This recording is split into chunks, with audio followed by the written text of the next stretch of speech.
Namaskar. Let us collect our thoughts for a second and come together through an invocation.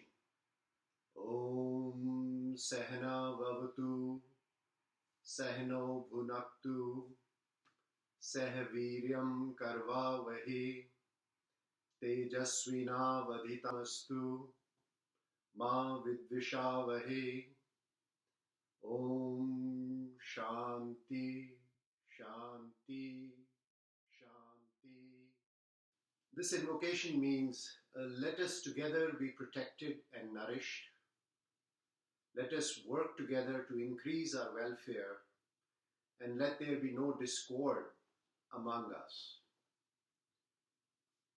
This beautiful mantra is used as invocation in many of our Upanishads. It is a reminder on why we are here and to bring our intention fully here.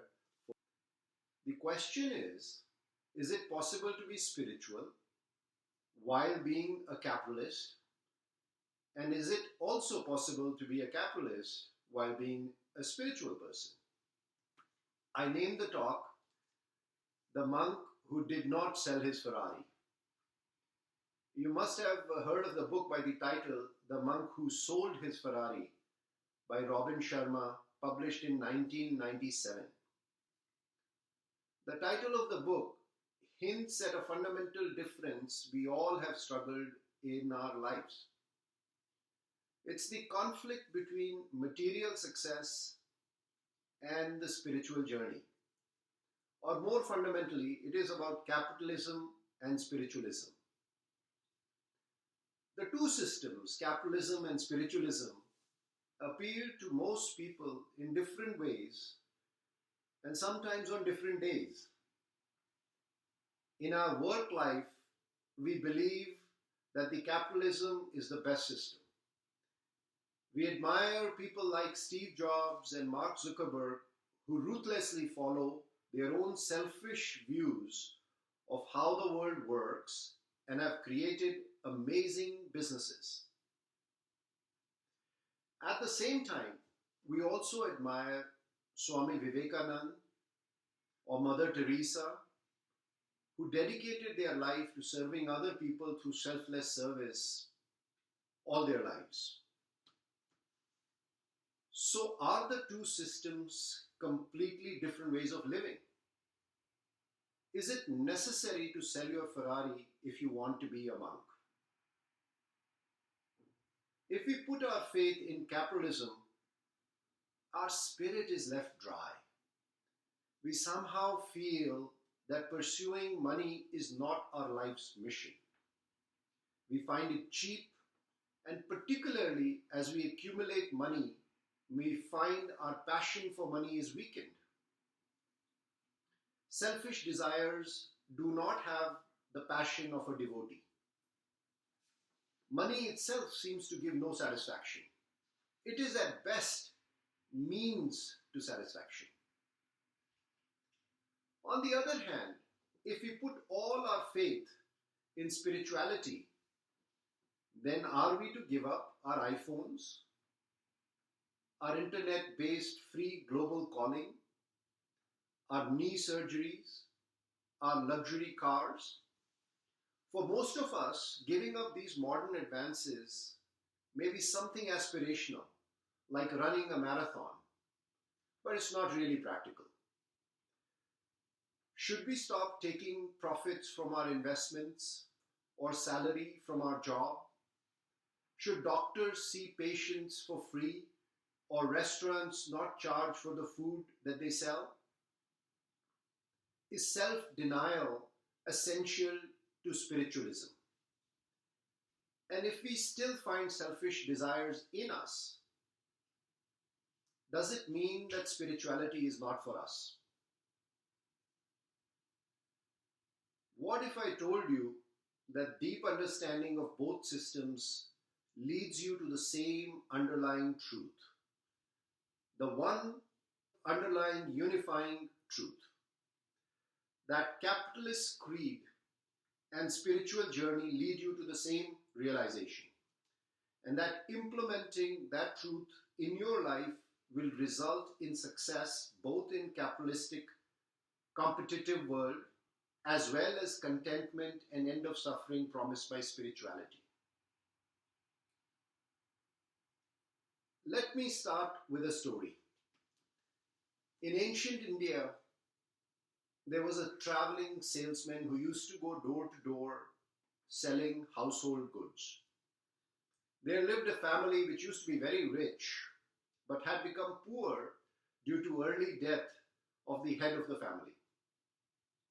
They could not afford to buy anything from the salesman.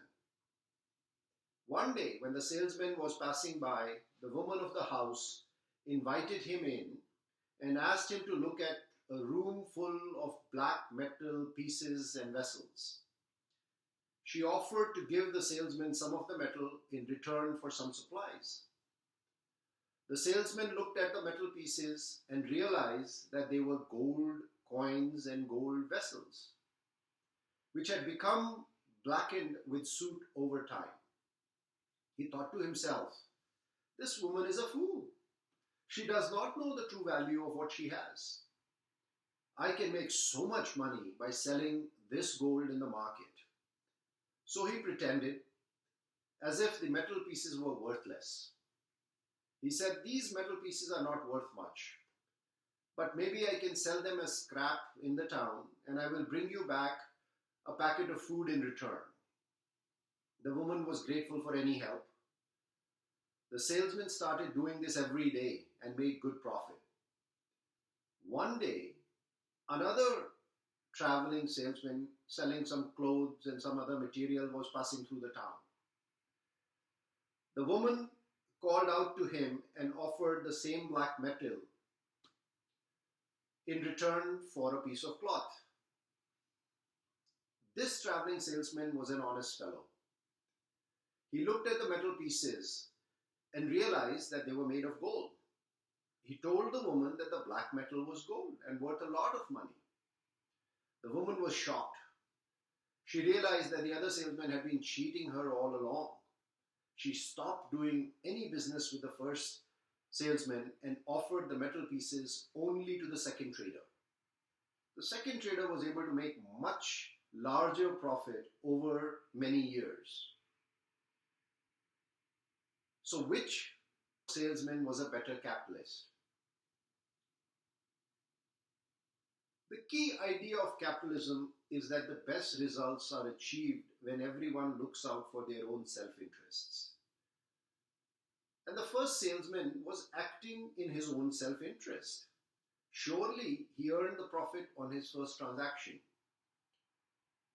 But since he lost the long-term, much larger profit to the other trader, who was the honest person, the first salesman did not think of his self-interest over a long period of time. Let's think about an industrialist who decides not to invest in pollution control equipment to save money. By not spending on pollution control, he's maximizing his profits. So he is acting in his self-interest. However, he and all of us are paying cost in terms of polluted air. His own health will deteriorate as he breathes heavily polluted air. There is karma at action here.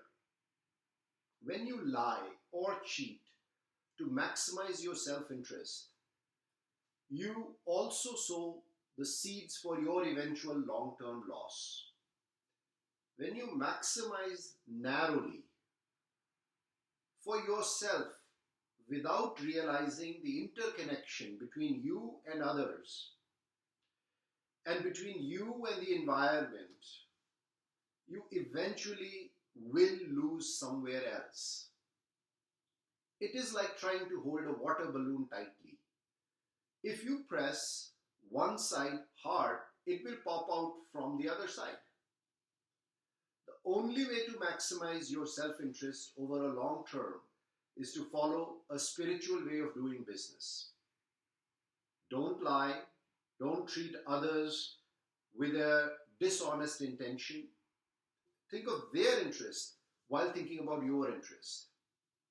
You can fool some people some of the time, but not all the people all the time. So, in the long term, your behavior in your self interest is not much different than what spiritualism will guide you to do. And interestingly, in our Hindu philosophy, we have taken the long term view as eternity. We have a concept of rebirth in which the long term is the eternity. So, if you maximize your self interest over the long term, maybe even the eternity, then you will never cheat nor lie. In short, you will be practicing capitalism with a lot of spirituality. Also, in our Hindu philosophy, we believe everything is interconnected.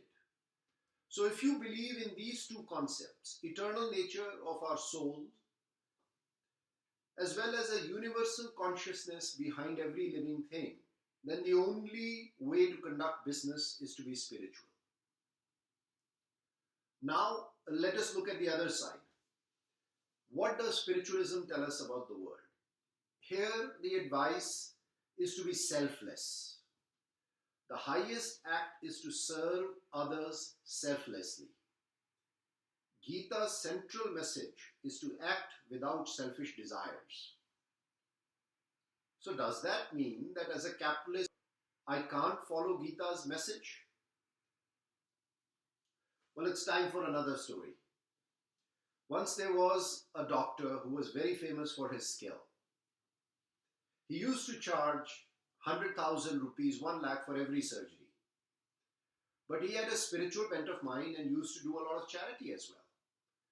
One day, this doctor went to an ashram and heard a spiritual discourse. He thought the world was all Maya and he wanted to give up his practice. He started giving all his time to the ashram. The rich people in the town now had to go to another town to get their surgery done. They still had to pay 1 lakh, but also spend on travel and lodging when they went for surgery. By not using his skill, was he really helping others? Was he really serving others?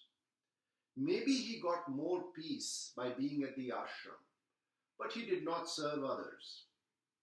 His rich patients who had to go far away had to incur a bigger cost and more inconvenience. So in this way, his withdrawal from the world of action was selfish. It did not help anybody else other than his own self-image of what he wanted to do. In Gita, when Arjun drops his bow just before the war of Kurukshetra is to begin and he says, "Is this all for the kingdom? Why should I kill my cousins, my teachers, my elders?" Krishna educates him about his dharma, teaches him that it is his duty to fight against injustice. Imagine a soldier on the border fighting the terrorists, suddenly developing a feeling that they cannot do any violence. That would be a lot of trouble for peaceful citizens. We all have some skills and some capabilities. And in the roles that we have in our life, places certain duties, a certain dharma on us. And it is our dharma to fulfill these duties with the skills and the capabilities that we have. The doctor in the story would have done more spiritual service if he had kept working with the skill that he had been given. He could even have charged a fair price of 1 lakh for his service to the rich people and used the profit to do free surgeries for the poor. That would have been more sustainable, selfless service. So spiritualism doesn't mean withdrawal from action. It means acting to the best of your ability for the long-term welfare of the world. For you to be able to do the action, you also have to take care of yourself. And that is not selfish. Taking care of your own needs is very spiritual if done with the right understanding. So our spiritual awareness, as it increases, our personal selfish needs automatically reduce to very simple survival needs. When our son was 5 years old, we bought him an Xbox. He used to love it. When his cousins would visit, we would encourage him to share the playtime with his cousin. We could not ask him not to play at all and give all the time to his cousin. That would have resulted in jealousy and bitterness, and he would have resented the visit of his cousin. Now, our son is 16-year-old, and if a young child visits, he's quite happy. If the child wants to play on Xbox for the whole day, he does not need to take turns. He has developed the maturity to realize that he does not need to play Xbox to be happy. Similarly, we are attached to our own material possessions, our pride, our titles, our job, our position in society. As our spiritual awareness increases, we start giving up these attachments automatically. But the other way is not possible. If you think that just by giving up your possessions you will help your advancement in spirituality, it will not happen. It will lead to a feeling of deprivation and will work against your spiritual advancement. Spirituality should not deny our needs and desires which are present deep in our thinking.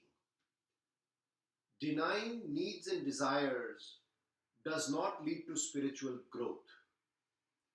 The other way is definitely true. Increasing spiritual growth leads to reduced needs and desires. But a pure standard in which we work for the welfare of others without ever thinking about our own needs is not achievable by almost anyone. If a standard cannot be obtained by well-meaning, disciplined set of people, then it cannot be a system for the masses. Any valid system has to be sustainable, has to be achievable. For most of us who live with normal set of family relationships and work in a normal job, our spirituality is not separate from our duty towards our relations and our work. A truly spiritual man would not be indifferent to their work, their duty, their dharma, while showing compassion to unnamed people far away or doing puja 3 times a day. There are some other common points between capitalism and spiritualism. In spiritualism, self-awareness is the highest goal. This is also one way in which spiritualism is different from organized religions. In an organized religion, the rituals, the symbols, the shared traditions are the most important things, not your personal journey. In spiritualism, your personal growth is important. It is not about a big puja, it is not about doing certain rituals, but it is about awareness of your interconnection with others that is important. Similarly, in capitalism, self-interest is most important, not the interest of the external society, not the interest of government or a bureaucracy or a company. If you work non-stop to increase the profit of your company, but ruin your own health and your family relations in the process, you're not being a capitalist. You are being a slave of your company. Capitalism and spiritualism both believe in freedom. Freedom to pursue your path. Do what is good for you. Do not depend on any external authority. When there is free enterprise, there is no bureaucrat deciding what is good for business and for public. Similarly, in true spiritualism, there is no pandit, there is no mullah, there is no priest deciding what is good for you. When the external authorities take control of other people's welfare, it usually ends up poorly. See how the socialist bureaucracies handle the economy in Soviet Union or Cuba, or for that matter even India. or how the ritualistic priests led masses to superstition in India, or how extremists today are brainwashing Muslims, or how the Catholic Church misguided the population during Inquisition. So let's conclude now. Capitalism says focus on maximizing your self-interest is paramount. But people don't understand that their self-interest is linked to the interest of others as well as the environment around them. Spiritualism says be selfless in service to others. But people don't understand that maximum service can be done if the self is sustained and used for what it is best suited for, its own dharma. In the invocation, we had said Sehna Bhunaktu, which means let us prosper together. That is the essence of both spiritualism and capitalism. And it is not that you have to sell your Ferrari if you are a monk. It is that you will not require a Ferrari if you become a true monk. Namaste.